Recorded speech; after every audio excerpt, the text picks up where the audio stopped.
Good afternoon. My name is Brother Brian Vicaro. I am a seminarian with the Redemptorists here at St. Gerard's Parish in San Antonio, and the theme of my reflection today is hypocrisy. Several weeks ago, when the protests were going on and were at their height, we saw images of politicians walking with the protesters. Other politicians were kneeling with them in front of the police. And we also saw President Trump walk from the White House across to St. John's Episcopal Church, and there hold up a Bible. And many people saw these images and they wondered, do these politicians really believe and really mean what they're doing? Or are they doing these things with ulterior motives? Is this simply a photo op for them to garner support during an election year? Nobody knows for sure their true intentions. Only the individuals themselves know exactly what their motives were. But if their motives were impure motives, if they were doing it for ulterior reasons, this is the type of hypocrisy that Jesus is condemning in our passage from the 6th chapter of Matthew's Gospel, verses 1 to 6, and then verses 16 to 18. In this passage, Jesus highlights 3 different types of people. You have those that are out in public, whether on the street corner or in the synagogue, publicly praying to God. The second group are those that are giving money to those in need and are blowing a trumpet in front of themselves while they are giving this service and this charity to others. And the third group are those that are fasting, yet they change their appearance so that it's very, very clear to others that see them that they are in fact fasting. And Jesus doesn't condemn these activities of charity, prayer, and fasting. No, what he's condemning is the fact that these people are doing it for ulterior motives. They aren't engaging in these activities because they seek to grow in their relationship with God, they want to grow in holiness, or they see a need in society and people that can benefit from their assistance and they want to help them. No, their motivation is they want to be seen. They want to be recognized by others for their good deeds and thought, wow, he's so holy. She's so generous. Those are their true motives. And when these ulterior motives creep in, they spoil good deeds. And that is what Jesus is addressing in this passage from Matthew.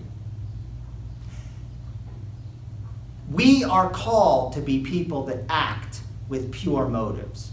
We are called to be people that pray, that give in charity, that help other people, simply because it will make us grow closer to God, or simply because we see a need and we choose to address it. And 2 examples of people that I think do a very good job or did in their lives of embodying this call to live with pure motives and to act with pure motives are Martin Luther King Jr. and Mother Teresa. Dr. Martin Luther King Jr. saw an issue in society with civil rights, and he decided, I am going to do something about that.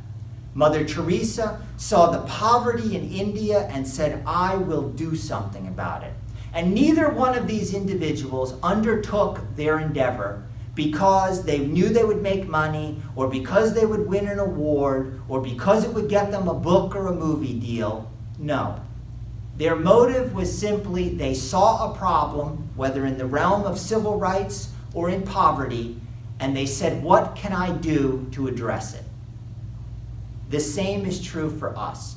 We are called to act with pure motives. But it's not simply a situation where all of my actions are always pure 100% of the time, and my motives are always good. Nor is it all of my actions are impure and my motives are impure 100% of the time. No, it's a combination. For the most part, my guess is we act with pure motives. We don't have an ulterior motive coming in and guiding us for the most part. But there are times when those do creep in.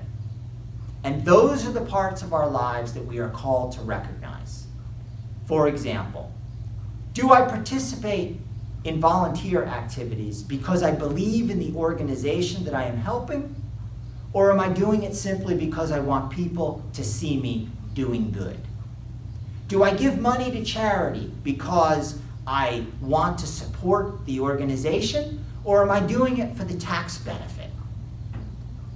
When I interact with people at work or in my community, do I treat everybody the same and interact with them simply because they are present?